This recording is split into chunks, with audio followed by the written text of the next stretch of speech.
Good morning. If everyone wouldn't mind, please join me for the Pledge of Allegiance. I pledge allegiance to the flag of the United States of America and to the republic for which it stands, one nation, under God, indivisible, with liberty and justice for all. Thank you. And with that, we will open the public hearing on Senate Bill 467. And I invite the prime sponsor, Senator Gannon, to introduce his bill. Thanks for having me back. I'm feeling more at home here than I am in my own committee. And again, Representative Muse could bring in food because from his famous town of great restaurants, then we can have a nice lunch. I'm Senator Bill Gannon. I come from the wine district, so come on in and enjoy my many vineyards. Today, I'm here to introduce 467, which I know you're all very familiar with, so I'm not going to bore you with every detail, but I will just give me 3 or 4 minutes and then flash that light and I'll stop talking.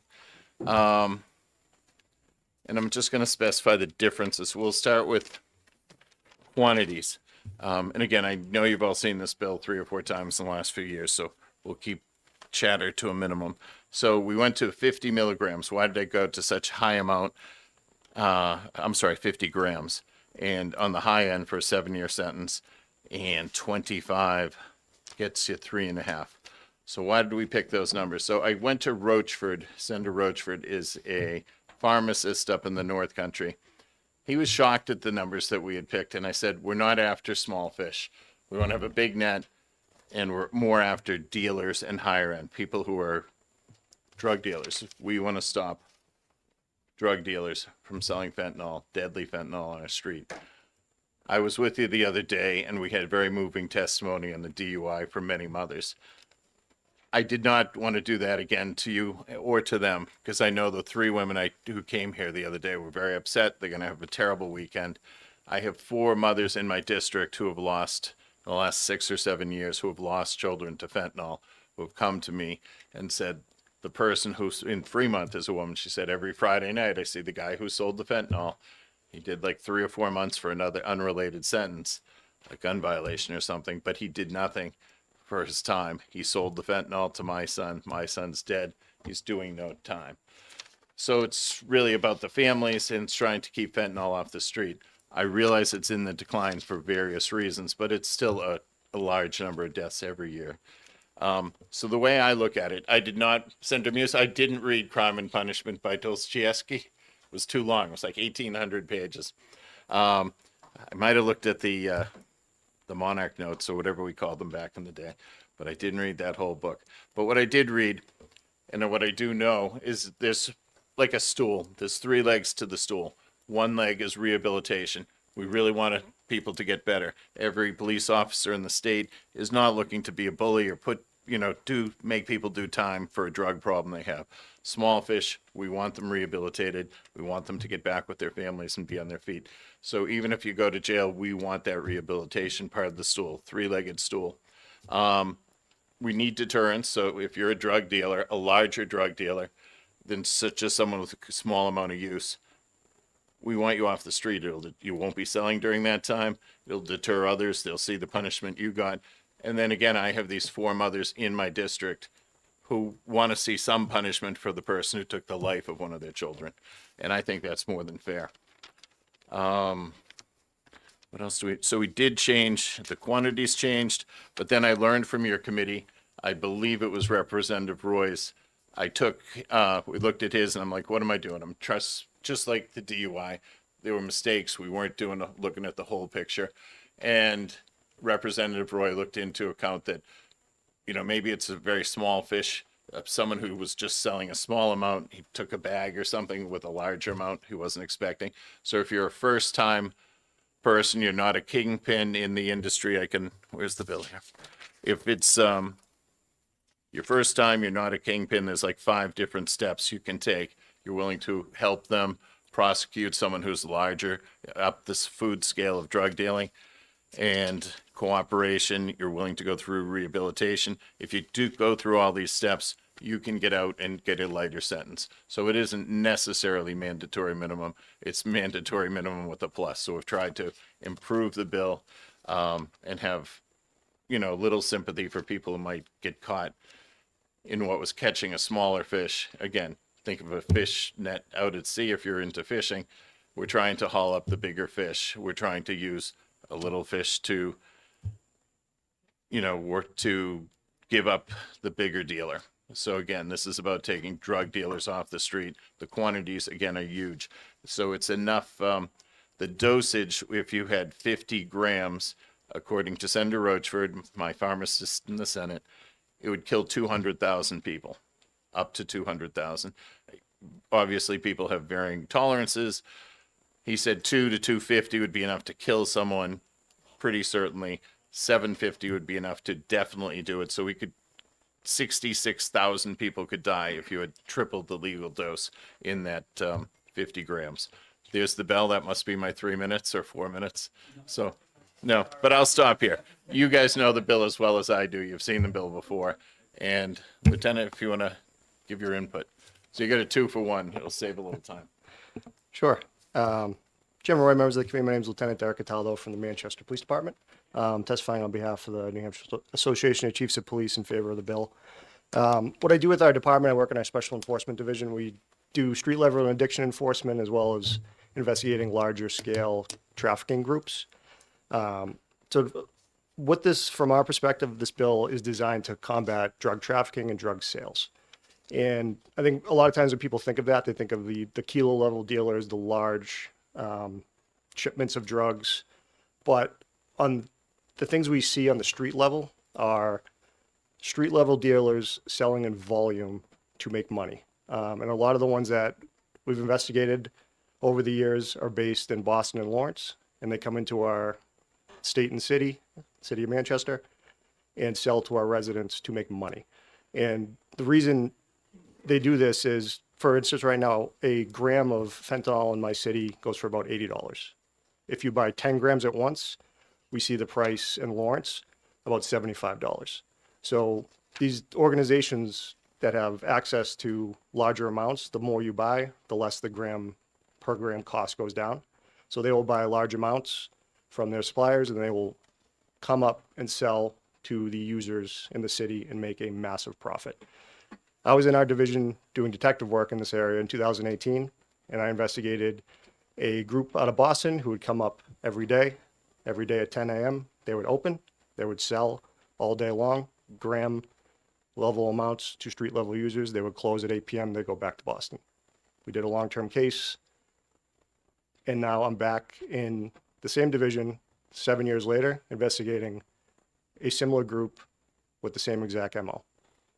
There's a reason that we keep taking these groups down and they keep coming back. It's the money.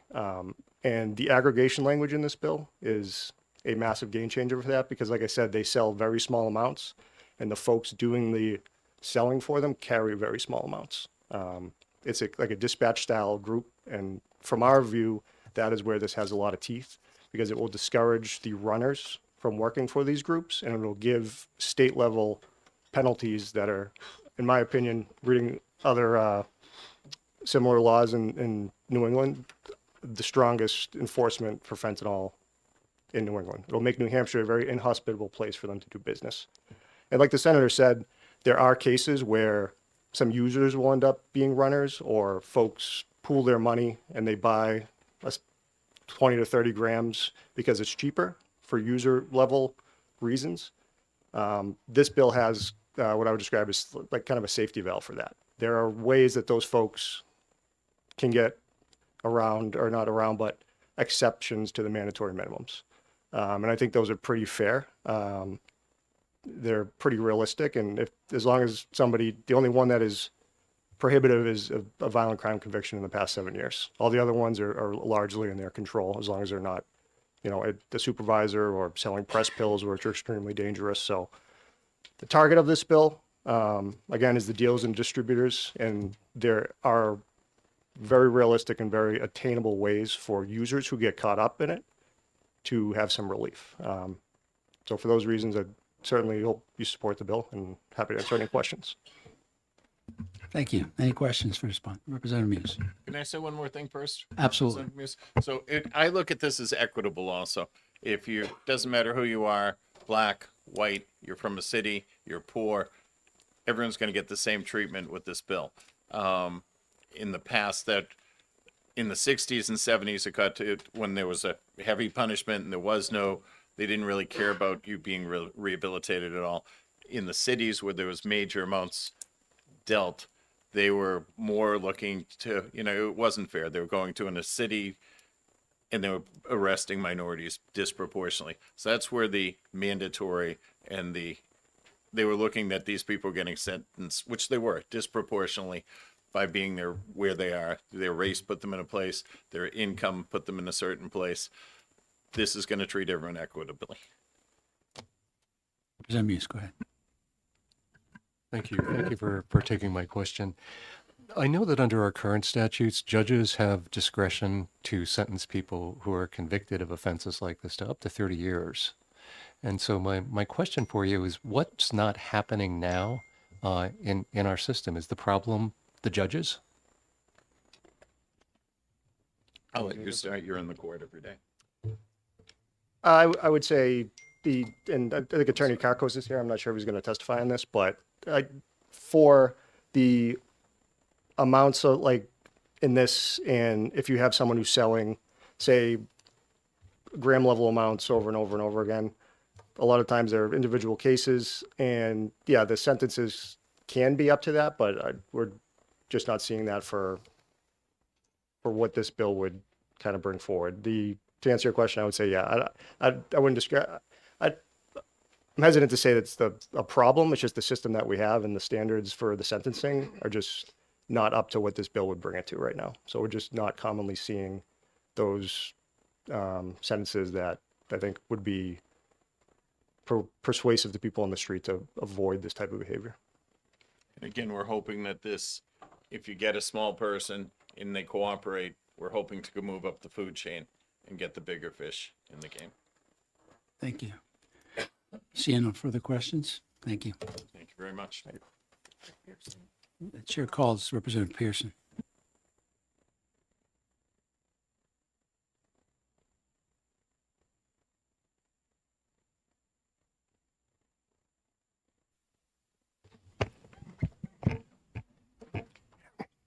There we go. Thank you, Mr. Chairman and members of the committee. For the record, I'm Mark Pearson. I represent 3 towns in South Central Rockingham County. I'm in my 6th year chairing the DHHS Oversight Committee. I was chairman of the 2-year Special Committee on the Reform of Family Court, and I was asked by our Chief Justice to take point in the legislature for the expansion of mental health court. And I share all of that because my work in Concord for the past several years has placed me at the nexus of justice and compassion, of the law and of personal reform. Probably a good percentage of the testimony you will hear today is about justice, about sentencing, about punishment. I wish, however, to focus on those parts of 467 that might get lost as these other topics are being focused on. On page 1, lines 25 and the following, we read, "A person may be eligible for sentence below the mandatory minimum if the court finds," and it lists a number of items, and I would highlight, "the defendant submits to a court-ordered substance use disorder evaluation and, if recommended, completes a state-approved treatment program." This is reminiscent of New Hampshire's nascent drug courts. It also tracks with what the Task Force on Mental Health Courts is finding, especially when compared with existing courts in such states across the country, running the gamut, red, blue, and purple in the middle. Some political leaders that I spoke with across the country are very responsive to the compassionate side of this bill. People found guilty are not just imprisoned, but are offered help to change the underlying mental, psychological conditions which led some of them into crime. Other political leaders have noted that since prosecutors are an integral part of how such programs are run, it's not a case of letting a mental or psychological disorder lead to just a slap on the wrist. It is the attempt to find that sweet spot in the middle.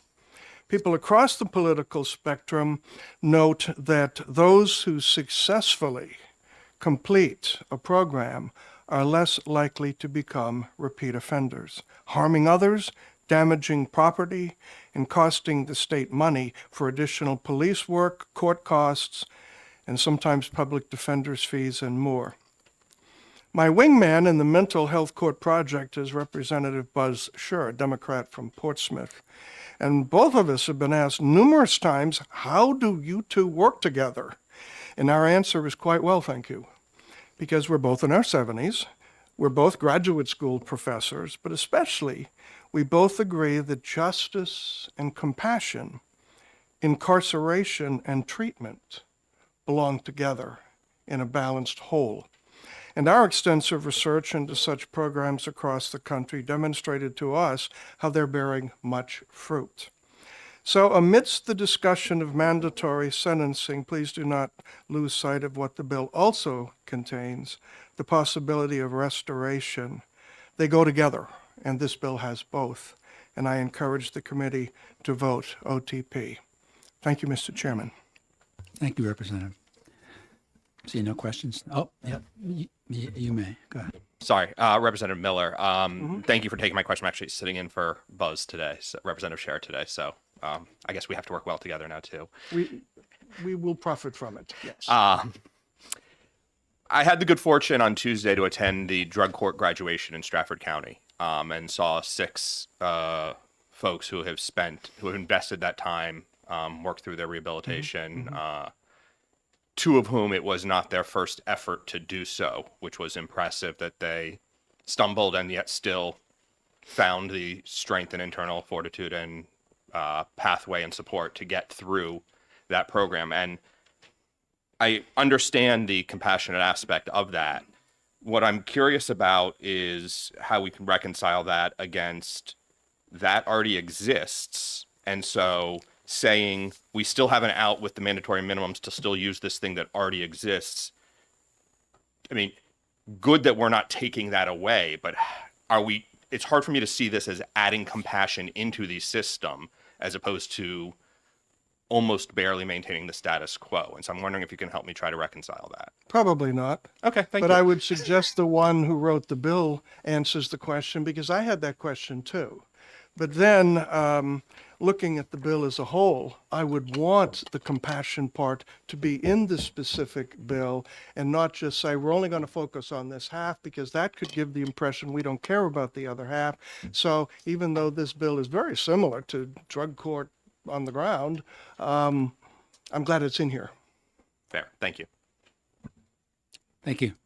Thank you, sir. What? Oh, Representative Lascelles. Thanks for taking my question, Representative. You may or may not know this, but the recidivist, it's hard for me to say that, but you know what I'm talking about. For people who do not go through drug court versus those who do, can you compare those for me? People who do go through a rehabilitation process have a greater chance of not being in recidivism. I rehearsed it. Yeah. It's hard to spell too. Numbers depends, but as Representative Scher and I looked around the country at mental health court as a parallel, we found that there was never a case where it was the same or less. It was always a case where if there's treatment, the odds are better. Sometimes a lot, sometimes not so much. We didn't want to do a deep dive as to why that was, but it is clear that programs like this, again, my nexus, compassion and justice, or compassion and saving money, that first part appeals to many people more than the second part, and vice versa. Both appeal to me. I think we can be compassionate and save money while we're doing it. Follow up, Mr. Chairman. What do you say to the families of victims? From your standpoint, what do you say to those folks who are looking for retribution? I can understand people looking for retribution. I think I want justice, and there's a line beyond which retribution, while understandable, is not what we should be in the business of doing. And by the way, in one of my day jobs, I have had exactly that conversation. Thank you. Anina Hansen? You're all set. Yeah.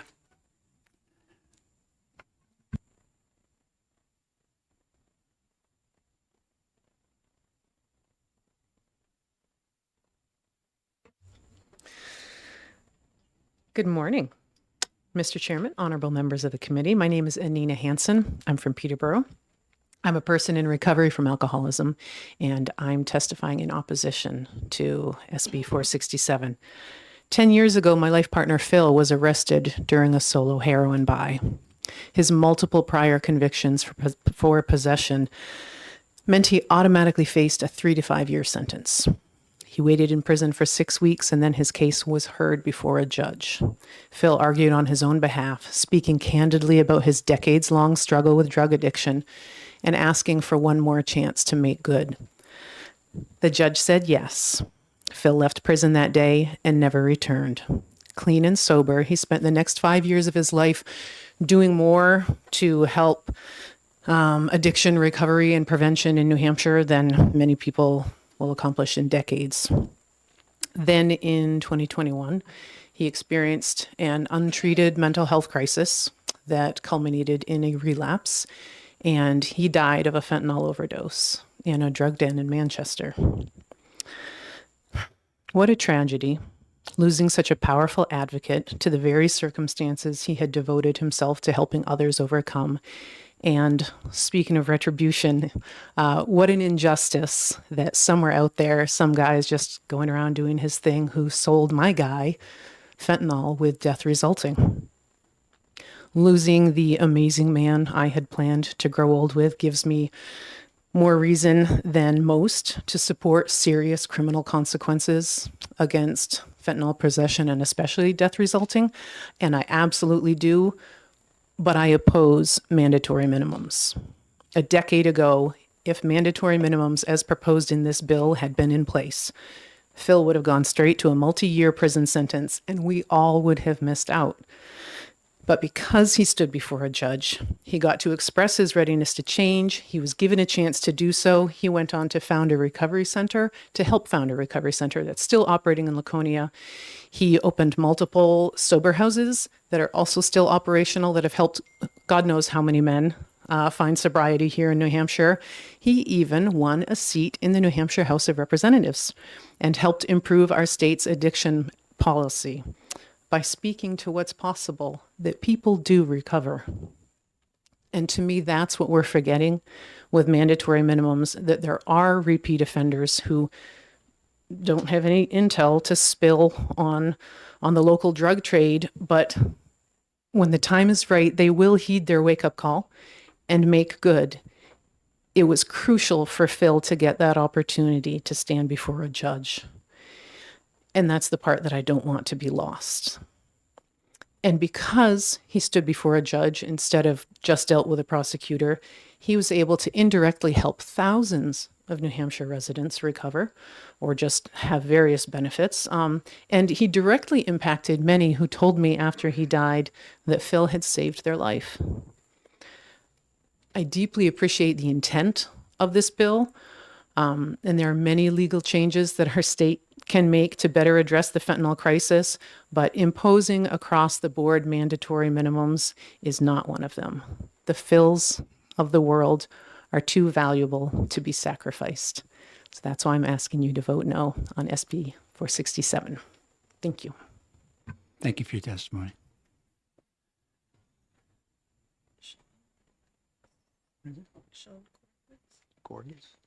Sean Gorgas.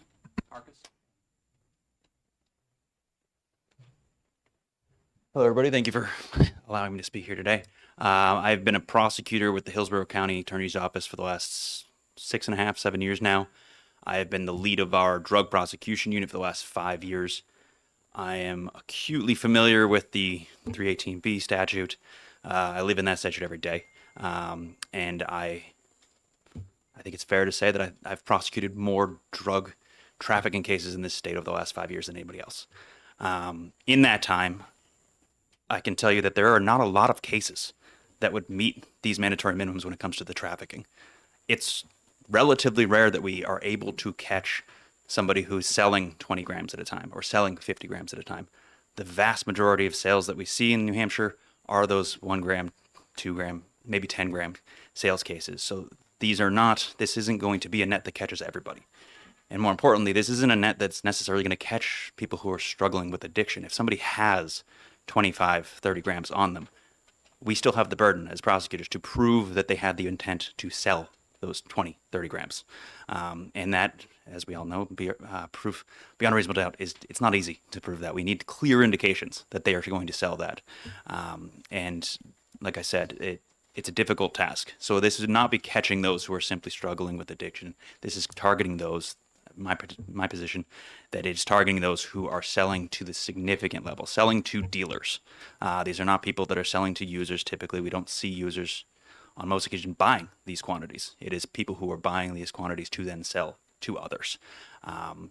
And because of that, I think that this statute is relatively narrowly tailored in terms of the target that it is trying to achieve. And I think the sentences are not too far distant from what we would see if there were convictions for these amounts. So while it is setting a mandatory minimum, I don't believe that will necessarily be the minimum for some of these people. I think that Senate judges are out there giving sentences that are higher, but this sort of takes away the ability for them to go with less. And to answer a question that was asked earlier of, whether or not the judges are the problem, I wouldn't say they're the problem. I would say that we've done a very good job on the criminal bar and as a state and as a nation, educating everyone, including judges, about the benefits of rehabilitation. From my perspective, I think that there are some judges, if not a lot of judges, that have sort of erred too much on that side. They see everybody as being rehabilitated. They see it's hard to distinguish somebody who's selling 1 gram from somebody who's selling 10 grams from somebody who's selling 50 grams. So if a judge or the public sees somebody who's selling 1 gram go through drug court, do great, everybody's thinking, why not 10 grams? Why not 50 grams? That could work just as well. The problem is if we continue up that scale, we're going to continue having those dealers selling 50 grams to everybody. And after that 50 grams becomes 50 people buying 1 gram. And I'd like to also add that I've spent the last 4 years, I spent 4 years working with the Hillsborough County Drug Court Program, and I'm an advocate of the drug court program. I think it works, but there are very, very few people who are in drug court that I've ever seen or I've ever recommended for drug court that are selling these quantities. There's very few people, if any, who have had death resulting convictions that go through drug court. And if they do, it is those who are using alongside the person that has passed away, which, given the exceptions that are in this statute, I think would allow for those cases to not receive the mandatory minimum. But I do think that the drug court model works, but there's an exception within the drug court statute on the state level, as well as every drug court has their own rules, that drug trafficking for profit is prohibited from drug court because you're basically giving them new customers by putting them in there. We understand that drug addiction is never a straight line. So if you have somebody whose choice while using is to sell large quantities of drugs, unfortunately, while in the drug court program, they may not be perfect. And if they're going to go back to that, they now have 20, 30 new customers that they know and they know acutely. So I don't think that this statute is necessarily interfering with the drug court. I don't think wouldn't be taking away from those who are still already eligible and already going to be in it. I think these are sort of two separate target audiences, the ones that this statute's targeting and those who are fit for drug court. And I'd like to answer any questions if there are any. Thank you. Of the people that you have prosecuted that would have fallen under this statute, would you say that most of them are residents of New Hampshire or are not? Are they people bringing it in that have these amounts? Off the top of my head, I can't remember where everybody lives, but I would say it's about 50%. I mean, I could think off the top of my head of a number of people that were coming up from Massachusetts and delivering, whether it's via runners that, they're not the real target, as Lieutenant Cataldo had indicated, or, they are the bulk deliverers. One that comes to mind is there was somebody who was driving up with hundreds of grams of multiple drugs and, a phone call, they'd be up within a half hour. And that's from Lawrence. But there are some local, there's, I would say, less local dealing at this level. Somebody once told me, and I've unfortunately learned that it's true. The way that New Hampshire drugs are sold in the state of New Hampshire is much like a Ponzi scheme, to put it that way. Somebody becomes addicted to drugs, and they realize, if I get 3 friends to do this same drug, I can buy, let's say they use 1 gram a day. They then can buy 5 grams, sell 1 gram to 3 of their friends, make enough money to then use the next 2 grams for themselves. And then if those 3 friends go and find 3 more friends, they have the same deal, and that first person is now buying 10 grams for themselves, sharing the rest. So there are a lot of people in New Hampshire, if not most, who are struggling with addiction, who are dealing. But in my opinion, we cannot and should not allow for that addiction to be an excuse to allow sales to come to this level for 20 to 50 grams. I mean, those are significant sales, and those are not just affecting one person. That's not somebody, at those quantities, we're not seeing somebody just doing it to serve their addiction. They're doing it to profit at that point. They're doing it to make money, to pay their bills. Whether or not, they may not be living lavishly. They may be living in an apartment with other people, or, a trap house, as we call it, or a drug den, as I heard. But they're paying those bills off of that. They're buying everything they need with the drug money from somebody else who's struggling, if not dying. And I also just like to add that I deal with those death resulting cases all the time, and those are the most difficult cases I deal with. But at the same time, I think there needs to be a message that if you are selling a drug that kills somebody, you are going to go to jail. And if we can get everybody to stop selling fentanyl and going back to selling crack cocaine, we'd be making progress. It's terrible to say, but we've gone to a point where we're dealing with the most lethal drug we've seen in my lifetime, short lifetime comparatively. But at the same point, if we went backwards, we'd be making progress. Yeah, agreed. Thank you. Which court do you work in Manchester? Is it Manchester? Manchester, Hillsborough North. Okay, thanks. Representative Muse. Thanks for taking my question. I can see that the bill would require judges to follow certain sentencing guidelines for the quantities that are mentioned in the bill. I don't see anything in the bill that would restrict a prosecutor from actually charging a defendant that's found to be carrying fentanyl in those quantities with these charges.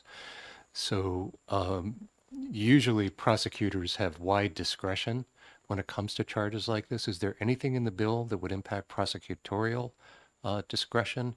Or would you have the ability to, let's say, drop plea the charges to a lower level in return for a guilty plea to a lesser offense? Yes, there would still be that prosecutorial discretion there, as the statute includes numerous sort of escalations in terms of quantities.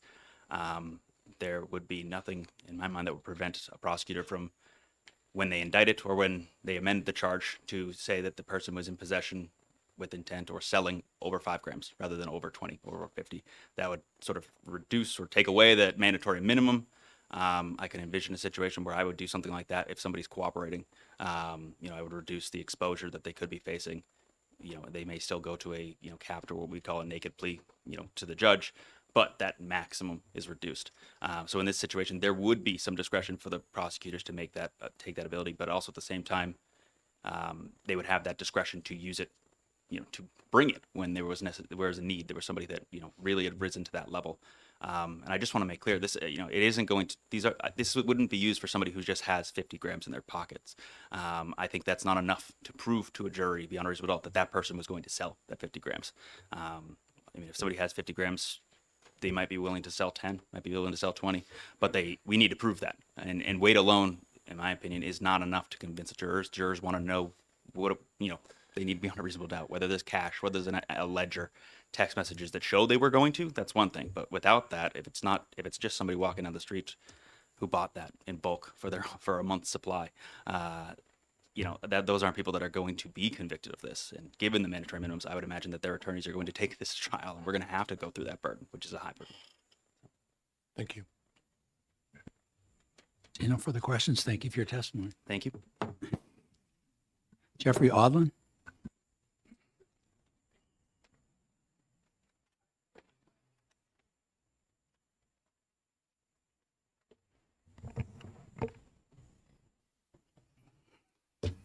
Thank you, Chairman Roy and members of the committee for the opportunity to speak to you this morning. My name is Jeff Odland. I am an attorney.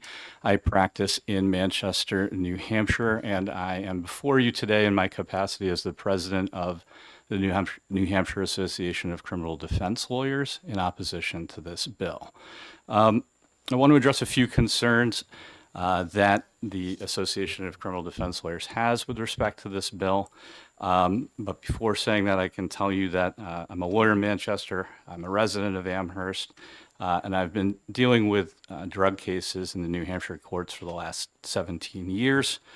The number one concern I would bring to the committee is a general concern with respect to the role that mandatory minimum sentences play in the criminal justice system. The criminal justice system and the trial rights that defendants have are rights that keep each and all of us free as Americans. We have guarantees in the Constitution, of course, that if the government says that we've committed a crime and they seek to put us in prison, that we can demand a trial by jury and a jury of our peers. But the mandatory minimums proposed in this bill, and really in any place in the criminal justice system, distort and devalue those critical constitutional rights that keep us free. I think that's easy to state to this committee in lofty terms, but I think it's more concrete if I give the members of the committee a hypothetical of how that plays out on the ground in real life. So if the members of the committee can imagine a traffic stop where a boyfriend and a girlfriend are traveling in a car, and officers pull the vehicle over and they ultimately find the boyfriend is driving and the girlfriend is in the front passenger seat. And they find 20 grams of fentanyl underneath the front passenger seat, underneath where the girlfriend is sitting. And they get them out of the car and they separate them. And each of them claims to have no knowledge of those drugs. Fast forward, criminal charges are brought. They could be brought against both individuals, the driver for being in control of the vehicle and the passenger for sitting on top of those drugs. Under the current regime, if you're that female passenger, you could easily tell your lawyer, I didn't know what my boyfriend was doing. I had no idea that there were drugs underneath the seat. And I want to have a trial by jury.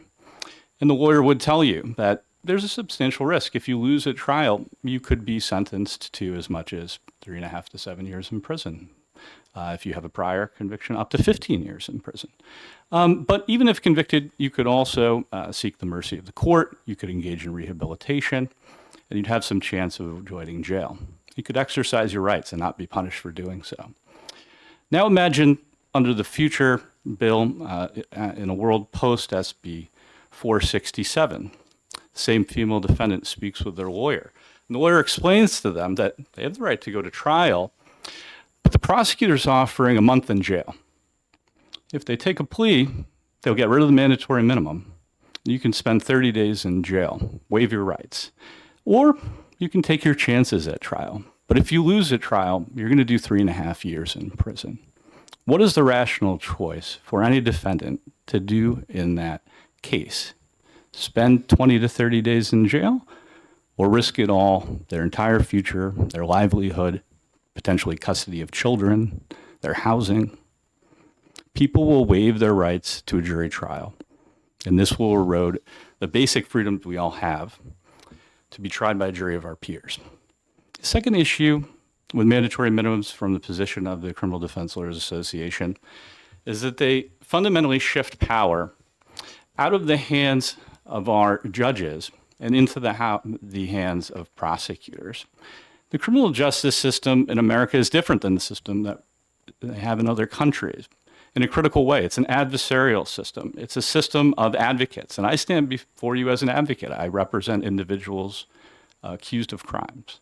And the prosecutor, you heard from Mr. Karkos, he's an advocate as well on behalf of the prosecution. But critically, we have a neutral arbiter in all criminal cases. We have unelected judges who are vetted, nominated by the governor, vetted by the executive council. And to respond to Representative Muse's early comment, I think our judges are incredibly fair, credentialed, and acquit themselves well in the courts every single day of taking into consideration the many difficult countervening factors that have already come up before this committee today. By instituting mandatory minimums, we create a system of criminal justice that is cookie cutter justice. It's a one size fits all approach. And it takes away from our learned, experienced, vetted judges the decision making power that they currently have under the law. It places the power to decide how punishment is meted out instead into the prosecutor's hands. Prosecutors who may be fresh out of law school, 30 days on the job, because prosecutorial discretion allows that the prosecutor can decide whether or not someone possesses 25 grams of fentanyl, whether to allege that in the indictment, and whether the mandatory minimum will apply to the case whatsoever. And so the prosecutors will pick and choose when this incredible leverage will be used against criminal defendants and take the decision-making power of what would be a fair and just punishment away from our judges and put it in the hands of unelected prosecutors who often have significantly less experience than our judges and don't have the same level of accountability that our judges do to the general public. Third, I would point to the committee that the state has tried over numerous years, decades, to get at the opioid crisis in our communities. I see that crisis up front every single day. I represent people struggling with opioid use every single day. I've represented people that have died from opioid use, who've lost family members from it, and I've met hundreds of people who have recovered from opioid abuse, gone on to be incredibly productive members of our communities. I think that the last 5 years has shown that mandatory minimums and incarceration has not solved the opioid crisis, but MAT and Narcan have made significant strides at helping people enter recovery and continue in their recovery. We see that the overdose death rates based on these harm prevention measures has precipitously declined, especially over the last 3 years. And I would ask the committee to just consider the fiscal impact of this bill, which will lead to court costs, public defender fees, and incarceration at the New Hampshire State Prison. That money, the association believes, would be more efficiently spent on harm reduction strategies. Before I conclude my comments, I just would make two quick comments in respect to prior speakers. The lieutenant, when speaking, addressed the aggregation language that's in this bill. And respectfully, I would suggest to the committee that that language is not really needed under the current law. That tool is already available to police and prosecutors. So if the police wanted to aggregate drug weights in order to prosecute someone and get a higher weight in front of a judge to make the judge understand that this is an ongoing course of conduct with a larger amount than a single transaction for a half a gram, let's say, they could simply charge a conspiracy charge that there was an ongoing conspiracy to distribute drugs over some course of time, and the conspiracy could be alleged to have lasted from January 1st to July 1st of a certain year, and every single transaction within it would be contained within the indictment, and it would be aggregated under the current law. So that is not a provision that is unavailable to police and prosecutors under the current law. Second, Mr. Karko said that this bill wouldn't affect people or would be unlikely to affect people if they just had 50 grams of fentanyl on them. There would need to be more. That gets at the heart of the fact that this bill puts tremendous power in the hands of prosecutors. Perhaps it's true that Attorney Karkos wouldn't charge solely based on weight, but I've been party to numerous prosecutions where weight alone was alleged to be the evidence that would prove beyond a reasonable doubt an intent to distribute. So this is the type of power that we would be transferring into the hands of prosecutors. Reasonable prosecutors might not seek to prosecute based on that evidence. More aggressive prosecutors might do so, and they would have tremendous leverage based on the existence of the mandatory minimum. So again,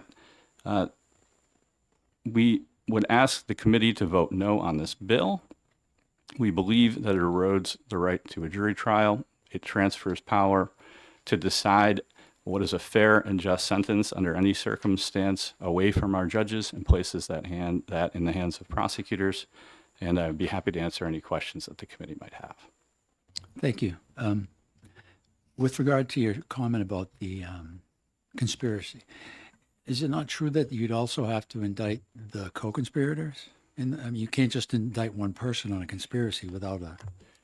You have to be, so thank you for the question, Chairman. Yeah. You would have to allege that there was an agreement to distribute. So you would have to allege that there were at least two people involved in the conduct. That's correct.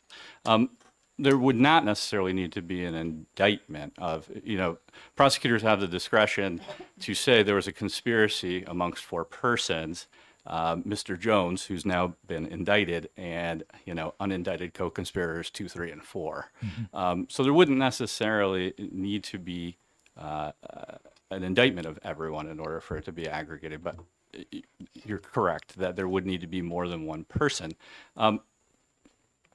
I don't see any reason under the current statutes too why they simply, the ongoing course of conduct could simply just be alleged as sales. So I hope that answers your question. Yeah, I think I'll stop there. That's all right. Thank you. And the last question I had is with regard to the jury trials. In each of these cases, well, in any case, the person would have, the indicted person or charged person would have the right to the jury trial. Would it not be then the jury made up of their peers who would then have the final decision whether or not, even if the prosecutor brings a case, they still have to prove it to those jurors, and those jurors have to unanimously agree beyond a reasonable doubt that this person deserves the minimum mandatory. Is that not the case?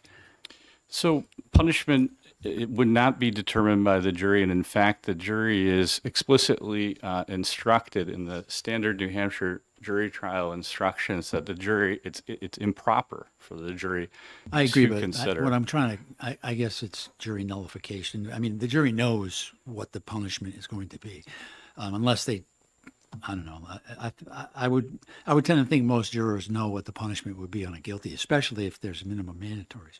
So I guess what I'm getting at is, are not the people deciding, their peers deciding after hearing all of the evidence that the person beyond a reasonable doubt did commit that offense?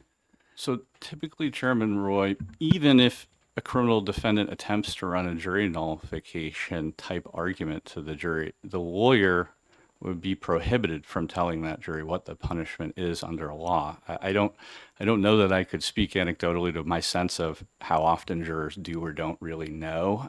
My sense is that maybe in death resulting cases, they may have, it's been fairly high profile. There's been podcasts about it. That might be an area. Possession with intent.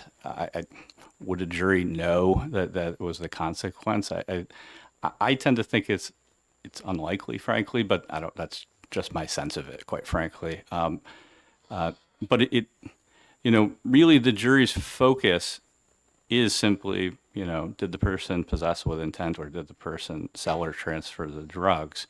And they're specifically told by the judge, it is improper for you to contemplate what the possible punishment is before you decide to vote guilty or not guilty. So, Further questions from the committee? Seeing none, thank you for your testimony. thank you. Chair calls Jake Berry.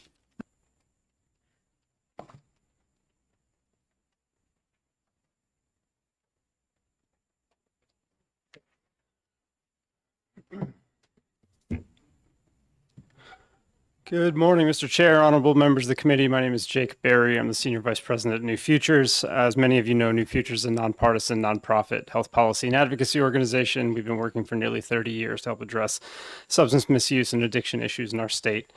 I don't want to repeat too much of what's been said here this morning, but I do want to emphasize our strong opposition to this bill. Over the last decade, as you've heard today, we've come a very long way here in New Hampshire in recognizing substance use disorder for what it is. A chronic and relapsing condition of the brain that requires treatment, not criminal punishment. We've worked tirelessly as a state to build our treatment and recovery systems around this concept, and thanks to the hard work of many, we're making real progress. As you've heard earlier this morning, our overdose rates, both fatal and non-fatal, are declining rapidly. In the last year, we are projected, in 2025, we were projected to have about 254 fatal overdoses. That's 180 fewer than the year prior and 250 less than the high point of 2017. Certainly, there's much work left to do, and every tragic overdose is one too many. But simply put, mandatory minimum sentences like these proposed in this bill do little to address the problem. We have over 50 years of data from around the country that shows that mandatory minimums do, again, very little to prevent overdoses, to prevent overdose deaths or drug-related crimes. To the contrary, mandatory minimums capture more individuals deeper in our criminal justice system, making it more difficult for them to access the treatment they need where they need it, and increasing the cost on taxpayers who foot the bill for their prison sentence.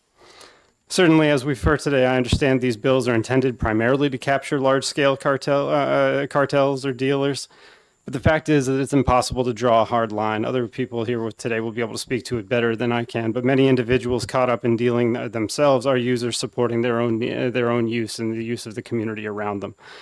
To deny them treatment or confine it behind the walls does little to address the underlying cause of their behavior, nor does it do much to prevent overdoses or fatal or overdose deaths. Rather, it undermines the work we've done, the progress we've made in combating the ongoing addiction crisis. So we would ask you to, rather than pass this bill and spending more money on incarceration, we would ask you to invest those money more in the treatment systems that have been proven to work across the country and here in New Hampshire. And with that, I'm happy to take questions. Thank you. See no questions. Thank you for your testimony. Chair calls John Burns.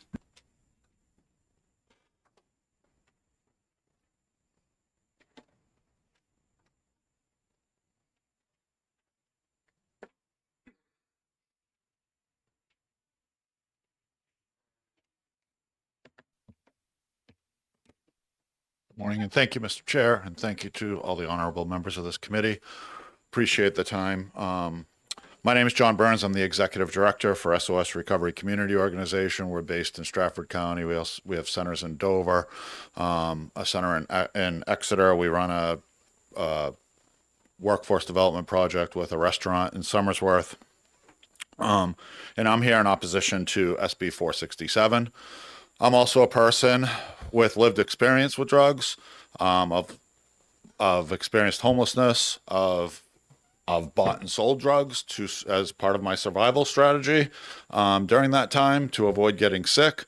And so I have a unique perspective. I'm also a family member with a daughter who has struggled with substance use. I'm a caregiver and guardian of my grandson as a result of substance use in my family.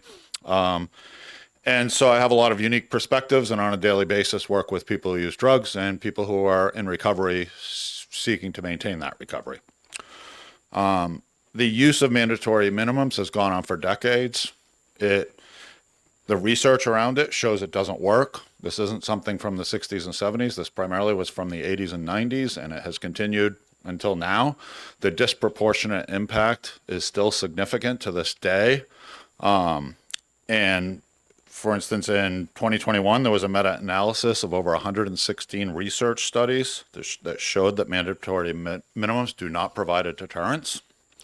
And in fact, it only serves to increase mass incarceration. So we have a lot of data on this. There's further data that shows that significant disproportionate result of arrest, prosecution, and incarceration on people of color. That still exists today. The claims that it will deter the sales of distribution of fentanyl are just patently false. And I would challenge that those who are suggesting that aren't bringing any data to back it up. It becomes anecdotal stories that this will deter people, but we know through research this has been going on for 40 years plus, and yet it hasn't served as that deterrent. So it concerns me that those claims continue to be made, and I think we should be working in a space where facts are important. I think the principle of mandatory minimums are quite simply based on a foundation of dehumanization.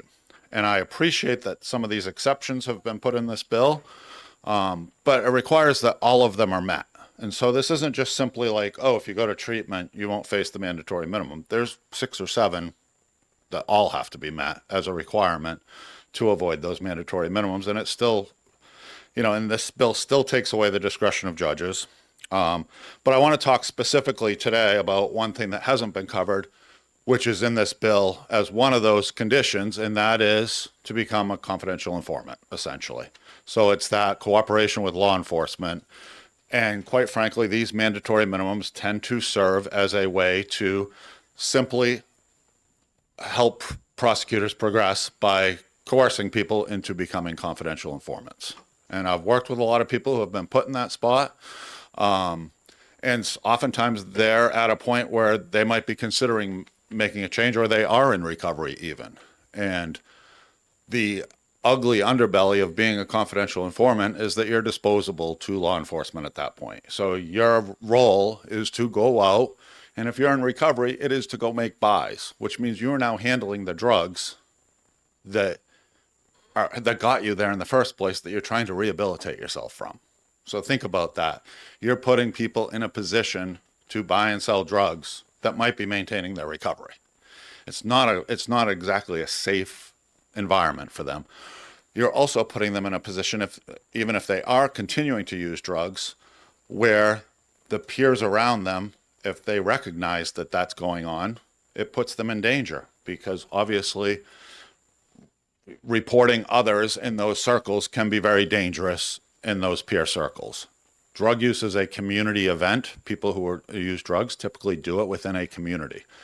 The people who are facing these mandatory minimums, oftentimes we're talking about the person who has the license, even with 20 grams.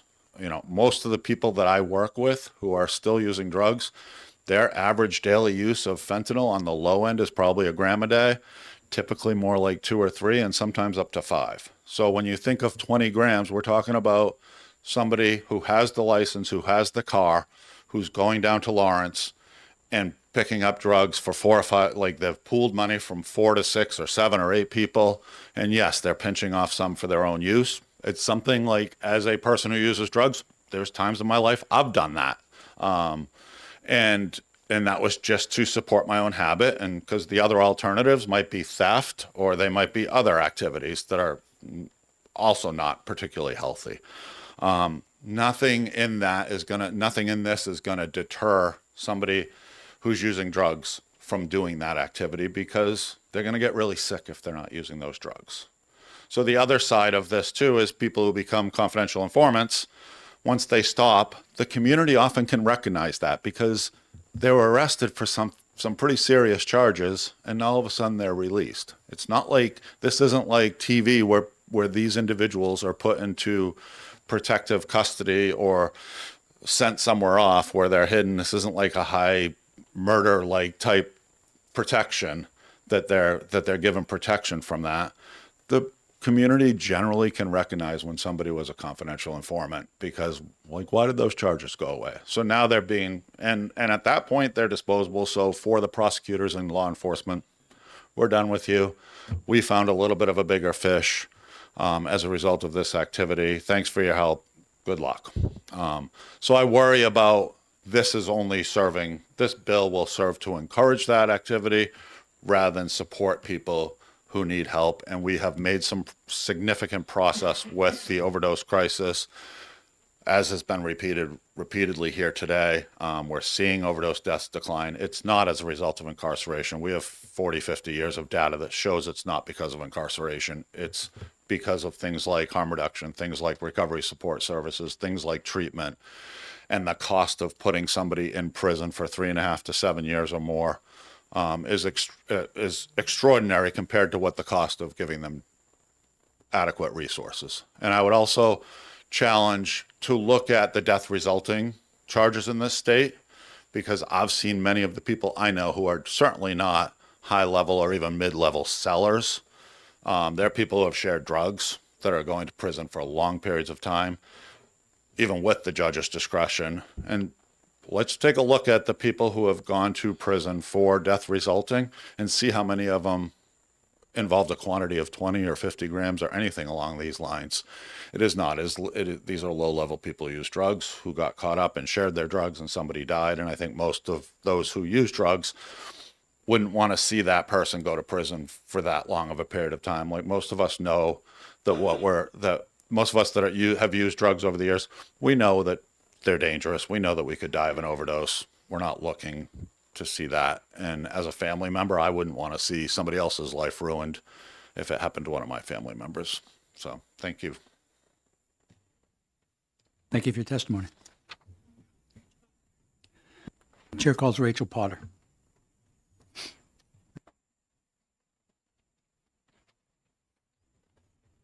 Good morning, Mr. Chair, members of the committee. For the record, my name is Rachel Potter, and I'm here in my capacity as policy associate for the ACLU of New Hampshire to oppose this legislation.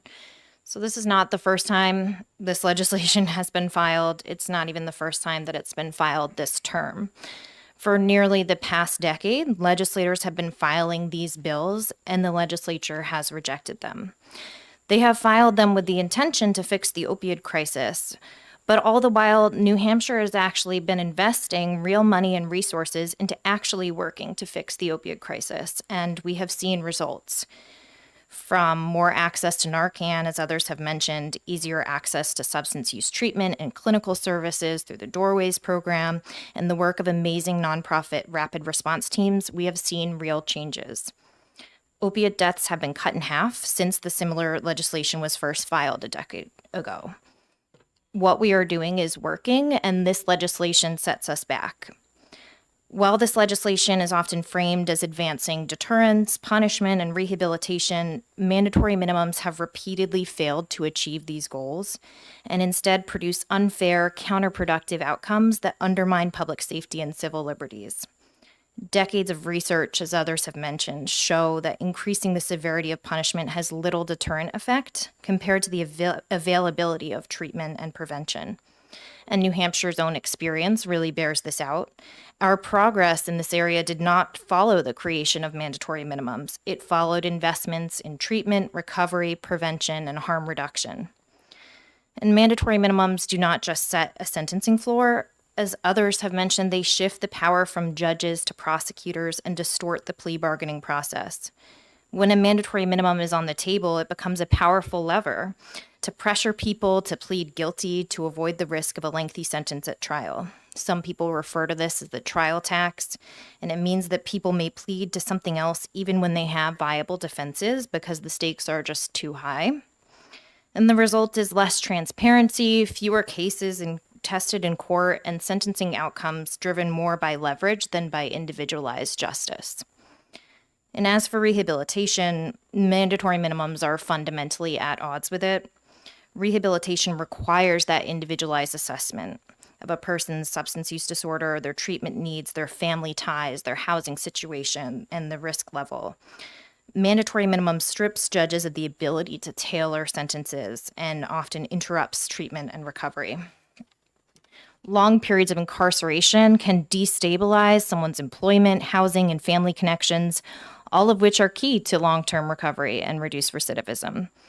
I do want to touch on that the sponsor said the bill would make, in some way, things more equitable.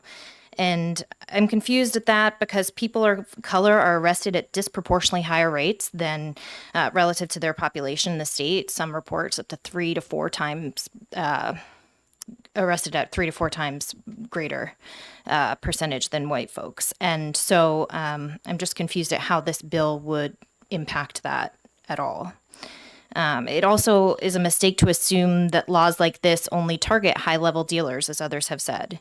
In practice, drug laws based on weight thresholds and charging discretion often sweep in people who use drugs, people who purchase in bulk to reduce risk, low-level couriers, or individuals exploited by higher up in the chain, as you've heard. Addiction does not neatly fit into the user versus dealer categories that are sometimes suggested and maybe would make your jobs easier. We also can't ignore the fiscal reality. Incarceration is one of the most expensive responses that the state can choose, and mandatory minimums guarantee longer stays regardless of whether, you think they improve outcomes. At a time when New Hampshire's budget has already required difficult decisions and reductions in the Department of Corrections funding, creating policies that will predictably increase prison sentences is fiscally imprudent. Every dollar locked into extended incarceration is a dollar that's not available for treatment, prevention, and community-based solutions that are already showing success. So for those reasons, we ask you to oppose this bill. Thank you for your testimony. Thanks. Chair calls Carl Olson.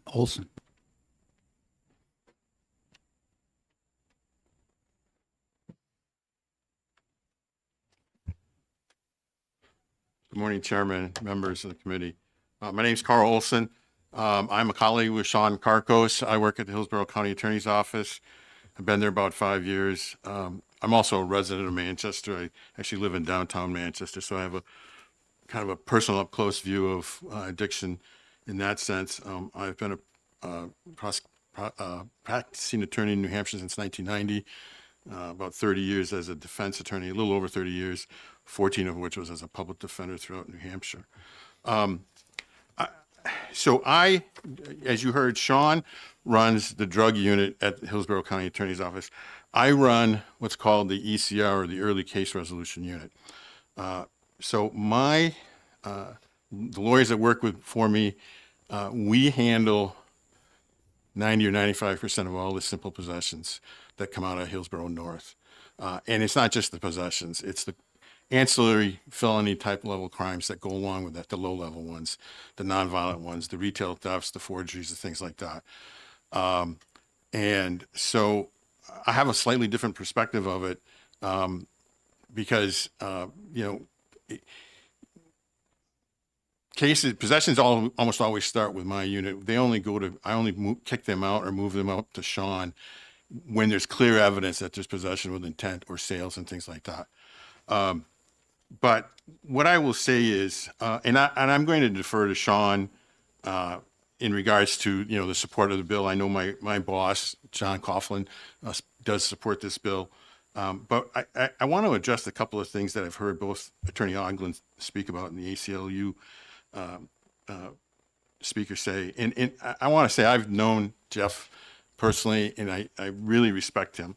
But they're wrong when they say that this bill grants unfettered discretion to the prosecutor. It clearly does not.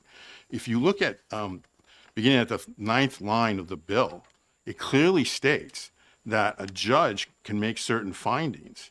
And if the judge makes those findings, then the minimum mandatory does not apply. And that's based upon the judge making the findings. So in other words, the defendant or through their lawyer can certainly advocate and show and convince the judge that these factors apply. And if those apply, regardless of how much the prosecutor may jump up and down and scream, the judge can make the findings that the minimum mandatories don't apply. Second of all, I hadn't really read it till just a little while ago, but the aggregate makes sense because I think it was Representative Muse who asked the question about the conspiracy, or perhaps it was you. Yes, okay.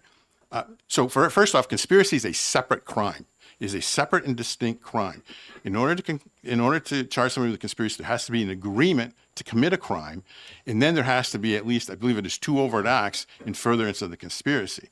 Okay, and so there has to be an agreement to commit possession or sale of more than a certain amount, and you do not have to name the other conspirator or conspirators. I mean, I've certainly charged people like that.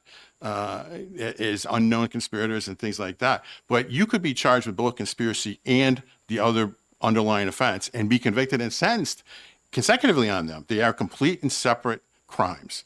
But the aggravate deals better with the situation of you have an individual who has a bunch of different runners out, and they're sailing, they're making multiple sales all around, okay?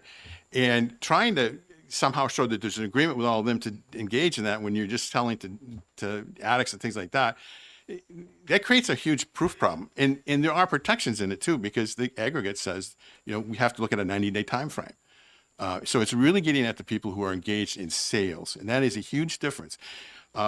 Now, what I will say, and I respectfully disagree with Attorney Ogden, where weight is on its own sufficient to prove possession with intent. And that, that may have been true in the past. It's clearly, I don't think that's true now, particularly at these amounts, because frankly, a lot of, a heavy user, it's not unusual to have somebody, who's really addicted to be using multiple grams per day. And in fact, there is it is clear that people oftentimes now they're buying it in what's called a finger, which is on the street level is a 10 gram. It's like a roll of coins almost. It's a 10 gram amount. They call it a finger. And there's definitely, there's the Costco, Sam's Club discount, volume discount of buying it in the fingers and things like that. And I have prosecuted people who've been as simple possessions, particularly when I've been given proof that they're heavy addicts and things like that. But the mere possession of amounts, I mean, there's obviously, if somebody's got a kilo or half a kilo, yes, there's a really strong, inference that was possession with intent. But at these levels, particularly at the lower level 20s, I find that hard. As Sean Carco said, there's still the heavy burden of proving the extra step of intent or the actual sale. And I will also say that, again, the scenario that Attorney Ogden gave about the two people in the car, that's not enough on the loan. Because there's if I've actually went to trial and have people found guilty, the case is dismissed, where the person was the passenger in a vehicle, where there was drugs found in the map in the passenger side, but there was no furtive gestures, there was no nervousness, she didn't own the car, it wasn't her car, she wasn't driving, and she got charged, and Judge Delker threw it out because there was no, other than she happened to be sitting in proximity to the drugs that were in a bag in the map compartment on the door, they couldn't prove that she knew or that it was there. So I disagree with that. I mean, not to say that there is a certain amount of coercion involved in this, but to say that it gives unfettered authority to the prosecutor is just simply not correct. However, I will say this, in the sense that I agree with Attorney Ogden and the ACLU, this is not a panacea. This is not a panacea for dealing with the drug things. This is a brick in the wall, so to speak, of trying to deal with the opioid crisis. And whether it's effective or not, again, I defer to Sean. I really respect him. And I know that it's not necessarily germane, but I will reiterate what the others said, which is what would be far more effective is the problem here. This tries to address supply, but the real problem is demand. There's a huge demand. And frankly, if you want to add multiple bricks to the wall, this state desperately needs some kind of a statewide pretrial services program where people can be put into some kind of pretrial stuff at the very beginning. Early intervention is far more important at the beginning of the thing, because in order to get to drug court, that takes 6 months to a year before you get there. And also drug court is really only for the hardcore people. You got to get the other people, the people at the earlier stages. So, and I know that you're not going to deal with that at this point, but I want to just plant that seed in your thoughts that New Hampshire really needs a statewide pretrial services program. A variety of counties have them. I don't think every county has them, and they are different levels and different amounts and different experiences. Hillsborough County, we just started one. The Hillsborough County Jail did a couple years ago, it's a great improvement, but it's 10 years late. And so I would encourage that. But otherwise, that's all the end of my comments. Thank you. Any questions? See none. Thank you for your testimony. Thank you. And thank you for the suggestion. We actually have been looking at that for several years. We just got to dig up the money. The chair calls Amanda Vachon.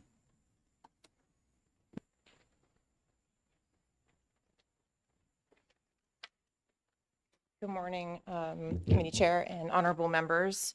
My name is Amanda Vachon. I am the coordinator for the Merrimack County Recovery Court right here in Concord, New Hampshire. I work for Riverbend Community Mental Health. I'm going to speak in two different ways. One, as a representative of Riverbend and the Recovery Court, but also as a citizen of this state. So first, I'll just make my remarks about my work at the Recovery Court. I echo a lot of the remarks that have been made already in opposition of this bill. The truth is that New Hampshire has done a lot in the last decade and a half to improve the outcomes of the opiate crisis here in the state. And we've done that. Overdose deaths are down. use of our specialty courts is growing.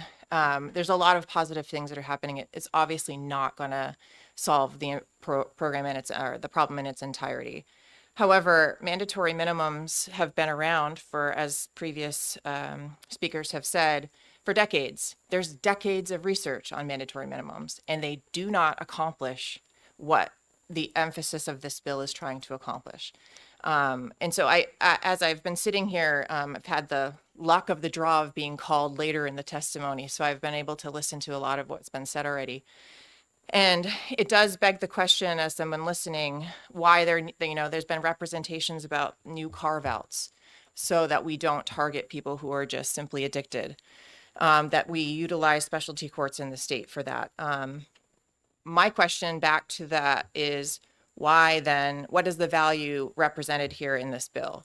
We have decades of research that suggests that they don't work. We also have now a bill that's been on the table, as others have said, for multiple rounds here, and now we have a bunch of carve-outs to not target certain populations. But the truth is if you read the bill, you have to meet all of the expectations of law enforcement and the prosecutor's office to get any sort of change in this mandatory minimum.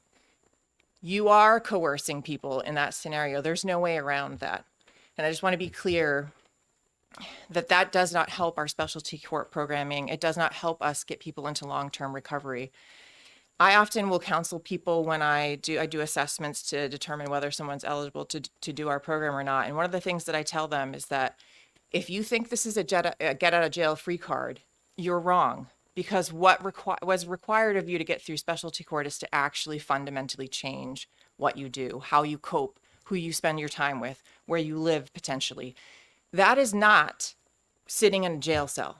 While liberty is an essential and important part of all of our lives, we want to be free.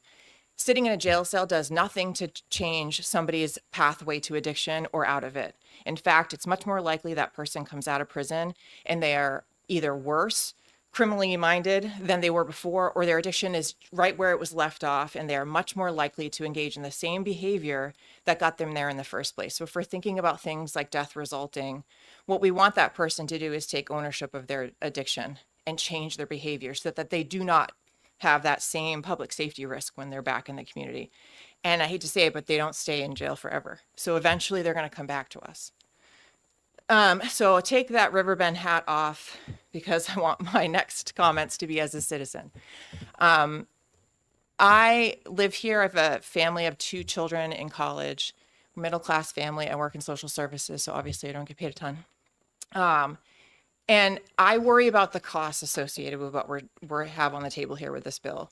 The truth is that the New Hampshire State Prison is understaffed as it is. And so if we implement a bill with very little data to support its efficacy, and we also acknowledge that it's going to increase the prison population while we have cuts at the prison for staff, the math for a taxpayer doesn't math. I don't want to pay more to incarcerate folks who really need treatment. I want law enforcement to be supported. I work closely with law enforcement with all parts of the system, and I care very much about what the ultimate goal of this bill is to reduce fentanyl coming into our state. But there are other pathways to do that that will not further burden the citizens of the state who are having a hard time putting gas in their car right now, who are having a hard time heating their homes, who are having a hard time just making it through paycheck to paycheck. This is not the answer there. One last comment I will make, and I probably won't make anyone happy by saying this, is that we heard several people who are either working or a representative of Hillsborough County here today in favor of this bill and speaking about the carve-outs for people with addiction. That same county's prosecution's office just withdrew support for their drug courts. The 2 biggest drug courts in our state are no longer supported by the prosecutor's office. So you can't come up here and say, we care about people with addiction and we want them to get treatment, while also, and representing that that's important to you, while also not supporting the programs that have been statistically shown to work in the state, to support those with long-term addiction, and to get them back to a path where they're not going to reoffend. That's what we're looking for, is to have safer communities for all of us. So with that, I'll take any questions you might have. Seeing none, thank you. And the chair calls Major Bright. Can I see if I can find him? Can you look for him, Beth? He was here.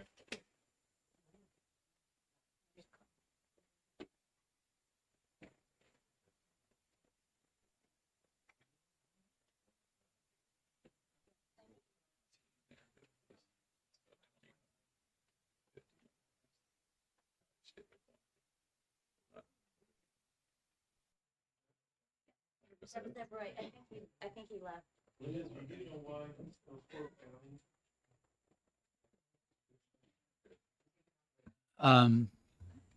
Anyone else wishing to testify who hasn't testified? Seeing none, I hereby close the public hearing.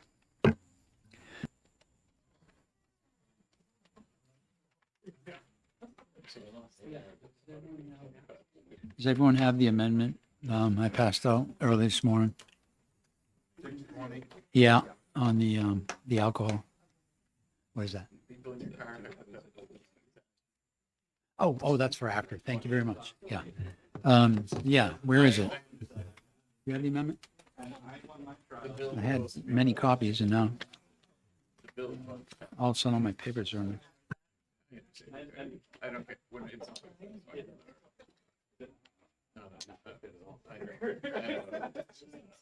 But I mean, good. Nice to meet you. Sorry, I don't. No, you're good. You're good. No.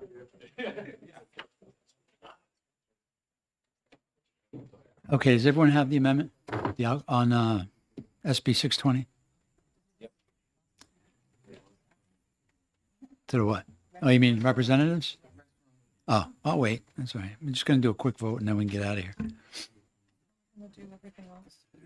No, some of those things we got to work on. I'm doing a.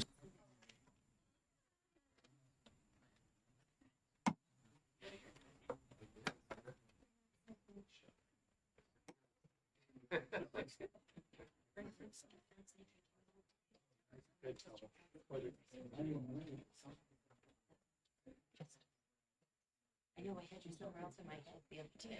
Like, I'm the queen of Jay. That's right. So we'll wait for a few people to come back.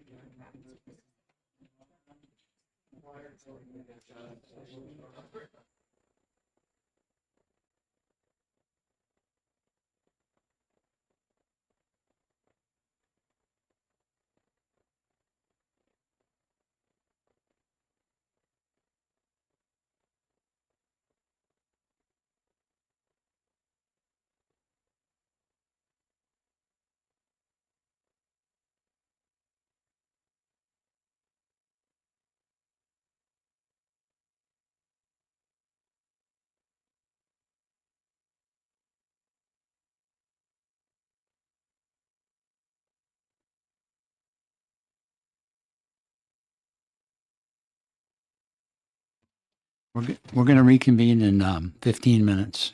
15 minutes.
Okay, I'm opening the executive session on House Bill 620. And I am recognizing myself to make a motion, and I'm moving amendment number 2026-1229. Second. Seconded by somebody. And I'll recognize myself to speak to the motion. After a discussion with all of us, we have agreed to pass the bill with rather than 1 year to a 9-month automatic suspension for refusal to take a breathalyzer test or blood alcohol examination. I believe we all agreed that the refusal rate in New Hampshire is unacceptable and we have to do something about it. And this was a compromise that I believe we could all support to help strengthen that and see if we can't get those numbers down. Any? Sure, I'll speak to it. Okay. I don't really like the 9 month. I think it should be a year, same as if you take the test and fail. But I know we won't get that passed, so I'll bend to the lower amount. For now, I'll call this a stepping stone. Thank you. I appreciate it. Further discussion? Yes, Representative. Thank you, Mr. Chair. I just wanted to speak to my personal change of mind on this issue based on communication from law enforcement over the past year or so. And I believe this is one of the few areas where we do see penalties impacting driver behavior. And I think this is such an egregious problem in New Hampshire right now that we can't afford to not do anything. So I wanted to thank Lieutenant Storm, especially, who is deployed right now and has spoken to me about this bill since last year. And I am excited to be supporting the amendment today. Thank you. And I would second what you just said. I'd like to dedicate this to Lieutenant Storm, who is currently in harm's way, and we can't wait for him to come back and make some awesome television advertisements to this bill to inform the public that they should stop refusing. Further, yes, Representative. I just want to say I agree. I serve as well as a number of us on the governor's task force for highway safety, and there's no question that we are sort of an island in terms of the percentage of refusal and putting our public safety at a huge risk. We heard from family members who have lost people that they loved, and through no choice of their own became a victim on our roadways. And again, kudos and thanks to Lieutenant Storm. Any Representative Moore? I do want to note I'll be supporting this, but I also do want to say is that especially when it comes to changes in the law like this, there really is no guarantee that simply by increasing penalties that changes in behavior are going to take place as a result. But I think what I heard during the public hearing was a commitment from AAA and from a commitment from the state police to actually take a look at the way this is being communicated to people now and to try to communicate it in different ways that might be more effective than standing there and reading a two-page form to people. So, the bottom line is I think this is a change that will be helpful, and the communication that supports this change will be absolutely critical. Thank you. I agree. I would point that our Department of Safety has a very good online social media presence. In the videos that I saw last night that were sent to me, I don't know why it became in my algorithm on Facebook. All of a sudden, I saw one of the state troopers and said, "Hey, we were just talking about this." So they are out there and they are using the funds we allocated them, and I anticipate that they will do just as great a job, if not better, with the information from this bill. So with that, I'd ask the clerk to call the roll. The motion is to adopt the amendment. Representative Prue? Yes. Representative Lascelles? Yes. Representative Devoid? Yes. Representative Paquette? Yes. Representative Saborn Duchenier? Yes. Representative Harriet Gathright? Yes. Representative Muse? Yes. Representative Newman? Yes. Representative Murphy? Yes. The clerk votes yes. Representative Miller? Yes. Chairman Roy? Chair votes yes. 12-0. 12-0. Any objection? No, never mind. Wait, we still have to do nothing. With that, the amendment is adopted, and I recognize myself to make a motion. I move OTPA on 620. Second. Seconded by Representative Murphy. I don't think we need to discuss it anymore. We're good, so I'd ask the clerk to call the roll.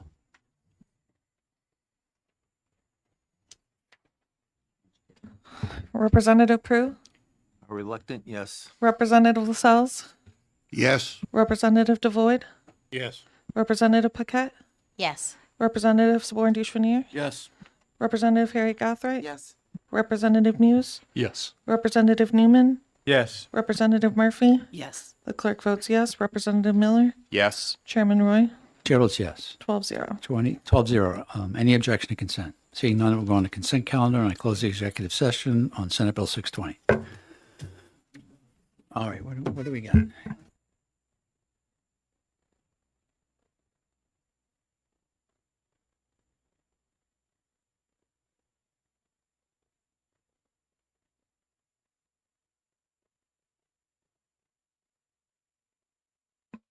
Okay, I'm going to open the executive session on Senate Bill 622, and I recognize myself to make a motion of ought to pass. Second. Seconded by Representative Prue.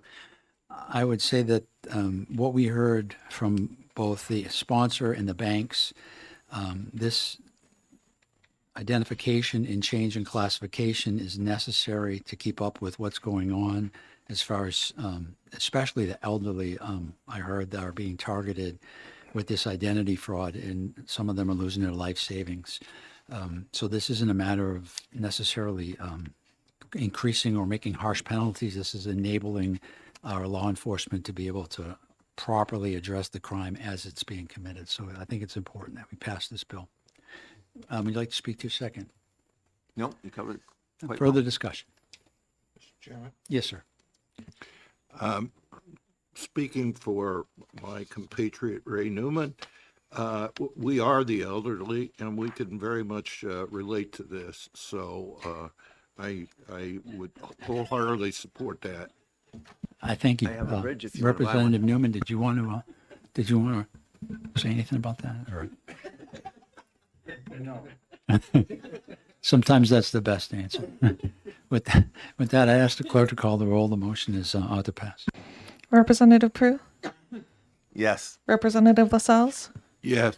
Representative Devoyd, Yes. Representative Paquette, Yes. Representative Saborn Duchenier, Yes.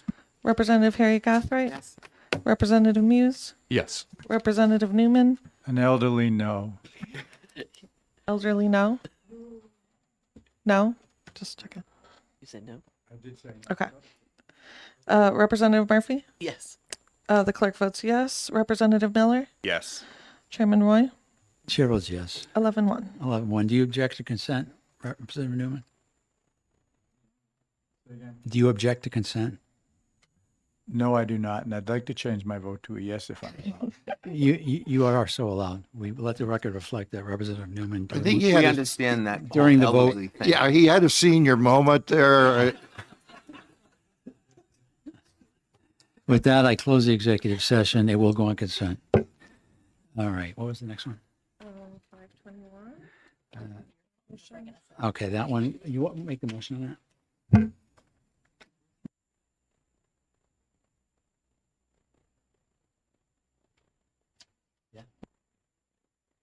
I am opening the executive session on House Bill 521, and I recognize Representative Murray to make a motion. Thank you, Mr. Chair. I move ITL. I second that. Would you like to speak to your motion? Yes, thank you. I didn't see that there was a clear need for this bill, and I think it sets a dangerous precedent by allowing law enforcement to go on to private property without the owner being there or notified. And I think we've seen over and over again that further penalizing houseless people is not doing anything to solve the problem of homelessness in our state. And I think our resources are better expended in a different manner. Thank you. Thank you. And I'll just second what you said. Further discussion? Yes, sir. As a resident and representative from the town of Litchfield, which is under 10,000, I objected to that 10,000 part, so I would also voting ideal. Yeah, there was some vagueness in it, and then that random cutoff based on population I didn't understand as well. I think that there's work to be done in that area if people's properties are being trespassed, and it should probably start with the local county attorneys prosecuting trespass. Seeing nothing further, I'd ask you to call the roll. The motion is ITL. Representative Prue? Yes. Representative LaSalle's? Yes. Representative Devoyd? Yes. Representative Paquette? Yes. Representative Saborn Deschwanier? Yes. Representative Harriet Gathright? Representative Muse? Yes. Representative Newman? Yes. Representative Murphy? Yes. The clerk votes yes. Representative Miller? Yes. Chairman Roy? Chair votes yes. 12-0. 12-0. Any objection to consent? Seeing none, I'll go on consent. And I close the executive session on House Bill 521. What was the next one? 649. Increasing fine. Oh, yes. All right. Open executive session on House Bill 649 and recognize myself to make a motion. I move ought to pass. Second. Seconded by Representative Murphy. I'll speak to my motion. The statistics provided to us clearly indicate that people are getting killed in horrible accidents because they answered a text. I mean, we're all of us are probably at some point guilty of this since these electronics have entered our lives. And we really need to be careful, and we need the public to understand how serious this is. When you are in a 5,000-pound piece of steel moving down the road, your Snapchat score is not important. It's certainly not important than the people in the other vehicles that you could be killing. So we really need to make sure the public understands how serious and dangerous this is, and I believe this bill does that. Would you like to speak to your second, Representative Murphy? No, thank you. I think you said it all. Thank you. Further discussion? Seeing none, ask the clerk to call the roll. The motion is ought to pass. Representative Prue? Yes. Representative LaSalle's? Yes. Representative Devoyd? Yes. Representative Paquette? Yes. Representative Saborn Deschwanier? Yes. Representative Harriet Gathright? No. Representative Muse? Yes. Representative Newman? Yes. Representative Murphy? Yes. The clerk votes yes. Representative Miller?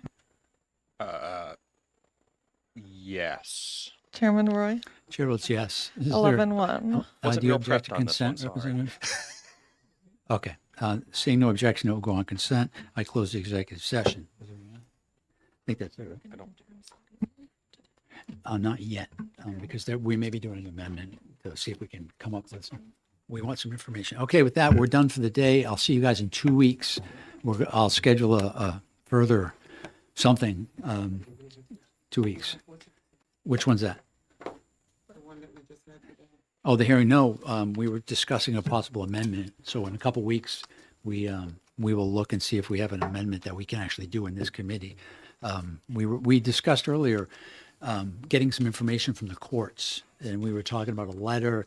We might look at maybe doing an amendment to the bill that gets that. So I'm hoping to have discussions with you guys and Representative Scher in the next week or so and see if we can't come up with an amendment. So we still hold on to that bill.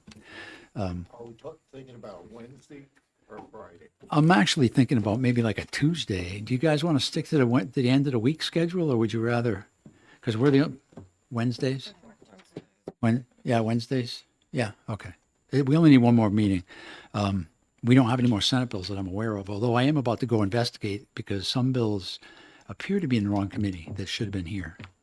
So I'm going to go look into seeing what's going on with that. And All the bills will go from the Senate. that's it, which is kind of weird. So I found a couple, something to do with xylazine that went to ag, which, yeah, that doesn't make any sense to me. It's almost like someone's trying to avoid us. I don't know. It's crazy, huh? With that, I'll see you in a couple weeks.